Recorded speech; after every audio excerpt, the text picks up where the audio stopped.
You're watching us here on a very, very special episode of The Weekender. I call it special because it's not every day that you get to have two CEOs of the same company. Yes, one is a global parent and the other one, India.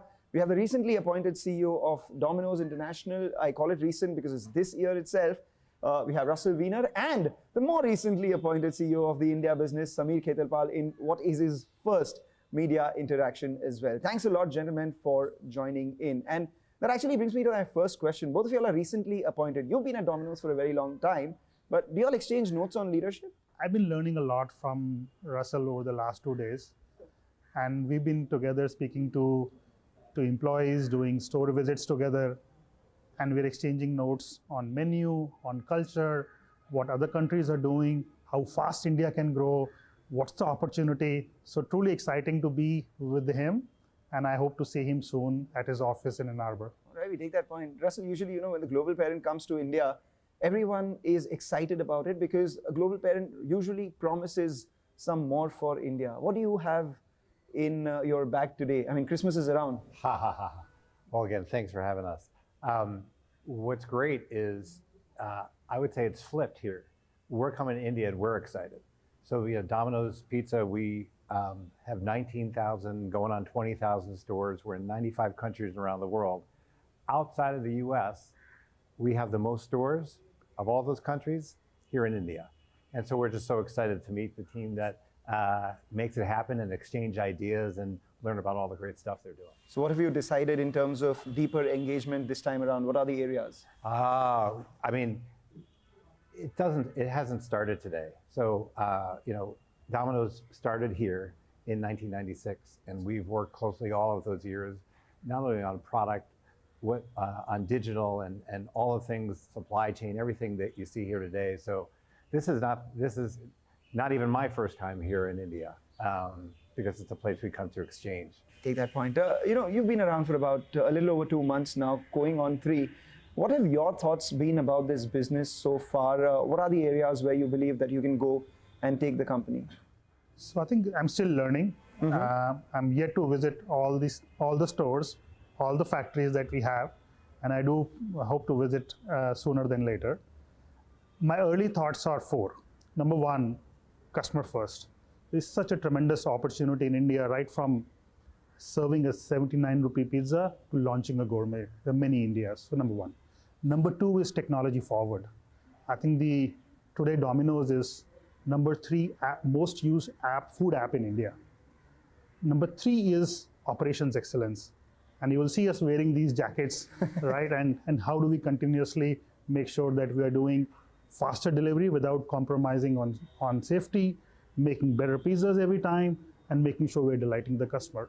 And last but not the least, building the culture of the organization. That is truly, truly very important. And that's where I exchange a lot of notes from Domino's too. I see your jackets. It's not a particularly subtle plug. Domino's 20 minutes delivery.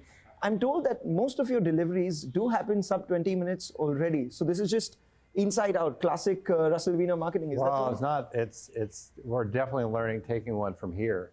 I mean, when you think about Domino's being the #1 pizza company in the world, a fact to get your head around is we deliver as a system globally 3 million pizzas every day.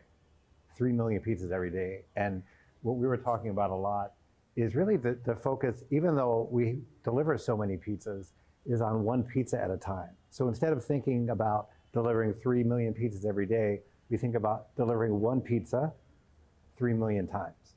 And the focus on that is what is getting these guys to really bring something forward pretty bold. We're known as a 30-minute delivery company, and they're committing to 20 minutes. 20 minutes is what you're promising delivery in India for right now. Does that mean there will be a lot more advertising activity around it? Because the first time when the 30 minutes was launched, we did have that big campaign coming in with Paresh Rawal. Are we bringing back? So I think we'll continue to innovate on the messaging too. But right now, the most important thing is going forward on every day better from tis se bis, right? That's kind of the culture I want to drive in the stores.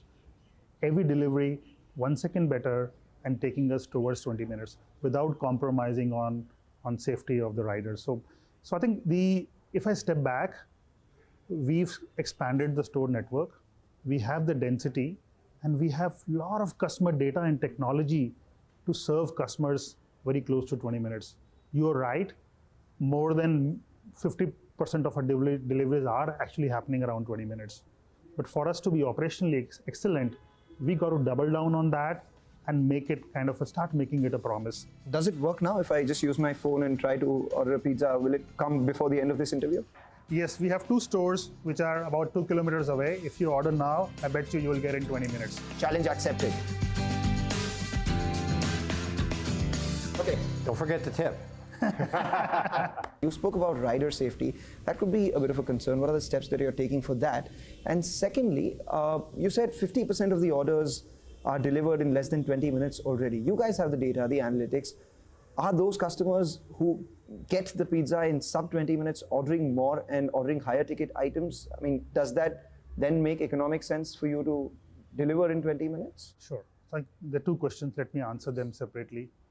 So firstly, the rider safety comes first. We will not put any undue pressure on the rider in terms of incentivizing him to do it under 20 minutes. If it can be delivered, we will deliver. Number 2, we have designated stores based upon the density they serve and the road traffic during peak hours that we are designating as 20-minute stores. And number 3, when you spoke about customers always want a fresher, hotter, tastier pizza on their plate. And the best experience of eating a pizza actually is fresh out of the oven. And we're just trying to replicate inside their homes in delivery. So that's why we do see a high correlation between faster deliveries and repeat rates for the customers. Would you be able to give some numbers, some quantitative numbers? I don't have it right now handy, but our analytics teams have done that research, and definitely there is a strong correlation. You know, I think I'd add to that. We have an internal phrase we use at Domino's. We're slow where it matters and fast where it counts. And so I think when you think about what we talked about earlier, the whole ability to deliver in 20 minutes started years ago, when using advanced analytics, they planned for where their stores would be from a population density. We worked on innovation, we worked on oven speed, we worked on technology within the store so that within the store we're faster than ever, which means that when we leave the store, the job is done. So there are governors on all of the vehicles, and so you can't speed. You're late or not late when you've left the store. And that goes back, that's years of planning got us to today. So you guys are fast, but not in a hurry. Let's put it that way. Yes. Yeah. Slower it matters, faster it counts. What's your sense of business right now? I mean, we have gone through a pandemic. We've seen a fair amount of inflation. That would be an understatement. And now, hopefully, the worst of inflation is behind. But then consumer sentiment isn't back to what it was pre-COVID. What is your thought on business, so to say? So I think the whole consumer flywheel, right? After the pandemic, we do see uptick in dine-in and takeaway. We see consumers going out and spending more. Equally, they're concerned about inflation. And there are certain trends where they're eating as much, but not spending as much per ticket. So they're trying to conserve. I think for us, the innovation lies around making sure that we are catering to multiple occasions with multiple price points. And that's why we have paratha pizza, a gourmet pizza, and a pizza mania, which starts at 69 rupees. And we're constantly innovating on bundling so that it doesn't hurt the pockets of consumer. Yeah, I would add to that. I think globally, Domino's is known for value. And so in tougher times, it doesn't mean that people want to eat out any less or treat themselves any less. And so no brand ever wants to say they're recession-proof, and obviously we're always concerned about our customers. But during times, when times are tough, we find sometimes with Domino's, people who maybe would have gone to shop other places come to Domino's because they can still get that value. So as long as the value is right, we're excited about the prospects for Domino's. From a Jubilant Foodworks standpoint, Samir, you know, Domino's is one part. Everyone's looking at the other part as well. They want to know what your priority is right now. So I think firstly, we will continue to double down on Domino's, and that's no taking away. Equally, we see the market opportunity in terms of other cuisines. And we have Popeyes for chicken, which is a large market. Then we have Dunkin', which I'm trying to repivot to coffee first. And you've seen Paul Brown was here, and we opened our first coffee first store in Noida. And then we have Hong's, which is homegrown Indian style Chinese. So these are all very large cuisine or categories in India. I will expand from here where we are without compromising on Domino's, but at the same time, keep the focus on few, make it tastier, faster, and go deeper over there. So we'll see a both of not doubling down on Domino's, but focusing on few bets that we're going to place. Do you have a long-term revenue mix, an ideal revenue mix? Not at the moment, Mangalam. I will come back because I'm still very early. What's the potential? Each of them, as you would notice, is a large enough market. As I formulate my strategy, I will come back.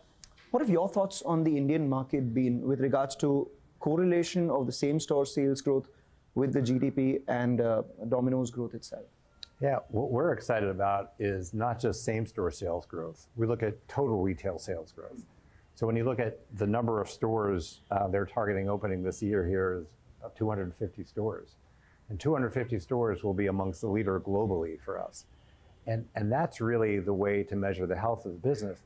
You could have one store, never open multiple stores, and the same store sales go up a lot because it's the only store. What these guys are doing is impressive because same store sales are up while they're continuing to grow at a rapid pace. So same store sales, I'm not saying don't matter. They matter, and our franchisees, our stores care a lot about that.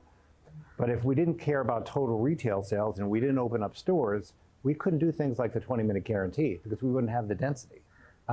We couldn't tap into different parts of the pizza economy. So delivery is great. When you think about carryout, if someone's going to pick up a pizza, it needs to be close to their house, or if they're going to sit down, it needs to be close to their house. And so same-store sales is important long-term, because I think long-term investors care most about net income and how EPS is growing and all that. That's measured by how much pizza you sell, and that's total retail sales.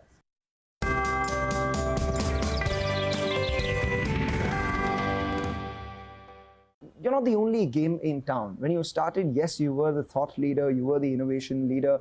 You introduced the country, so to say, to the American-style pizza. Now there are multiple players selling products with a similar positioning, and across the value chain. Then you have the entry-level guys, then you have some homegrown people. That's only pizzas. We have other snack options as well. How do you guys manage to compete with that? So firstly, I think we have a very solid partnership with Domino's and a playbook that can serve many Indias. And I talked about it right from a 69 rupees or 59 rupees pizza to all the way to giving burrata and specialized pizzas. We just launched them.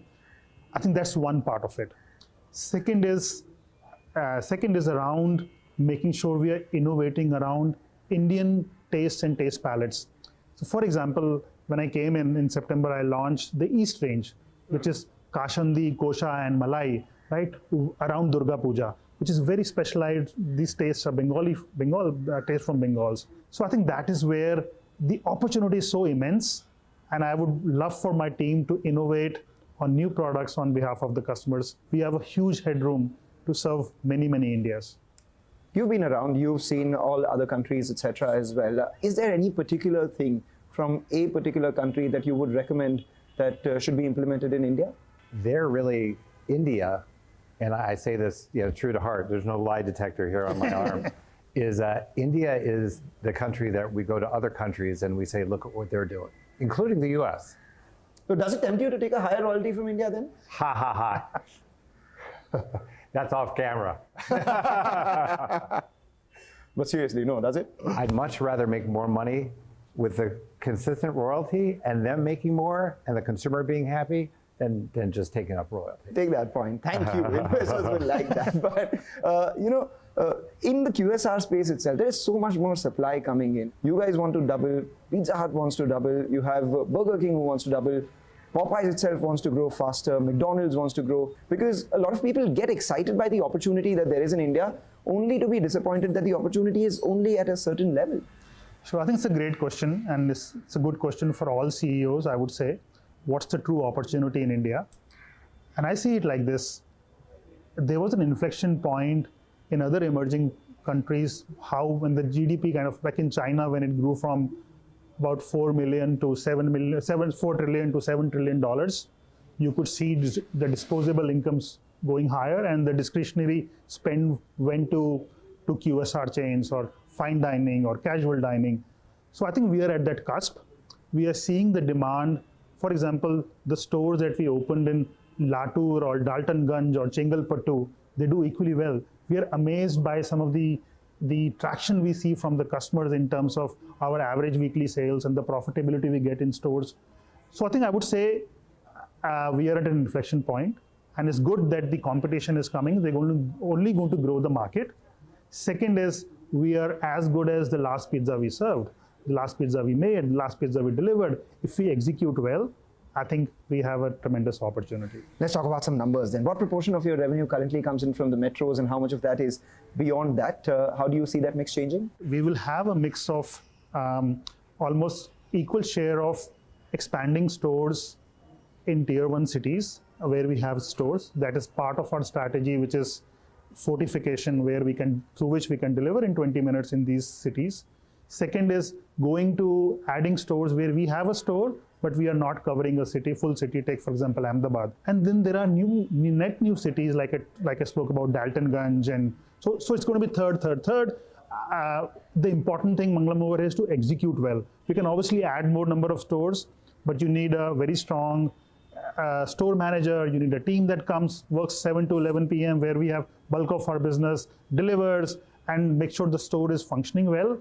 I think that is the hard part, is the execution. It's easy to kind of put multiple stores. And that's what brings me to my next question with regards to the execution itself. I mean, what are the metrics of your top quartile restaurants? How long does it take for all the others to catch up to that?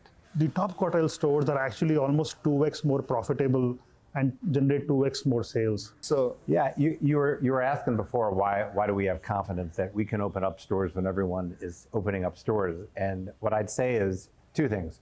One is look back, and the second is to look forward. If you look back at the history of Jubilant, what they've been able to do and what they're doing this year, store openings has not been a problem. They've just been accelerating. The difference we have than other concepts is when we open stores in the future, people are waiting for them to come. Why do I say this? They already have 1,700 stores in India. They're on media. There are people watching television saying, where's my Domino's? And so a little bit different than other companies, that when we open up the Domino store, people are waiting for it because they know who the brand is. That's a great insight. And but there is also this underlying mega trend of people wanting to eat healthier, indulge less. How do you navigate through that? Because the only way you can make pizza healthier is remove the base, remove the sauce, and remove the cheese. So I think great question. It goes back to serving many Indias. I think that's the underlying theme that I keep on challenging my team. So I think how do you bring the innovation of the whole menu together, while if somebody wants to eat healthy, you have healthier option within pizza, and somebody wants to indulge and celebrate, you have that kind of gourmet 4 cheese, 5 cheeses pizza. And as Jubilant, we also see the opportunity of expanding into cuisines with other brands. So I treat it the both way. What can we do within the Domino's box and what we can do outside? We think there's a place for pizza in everyone's diet.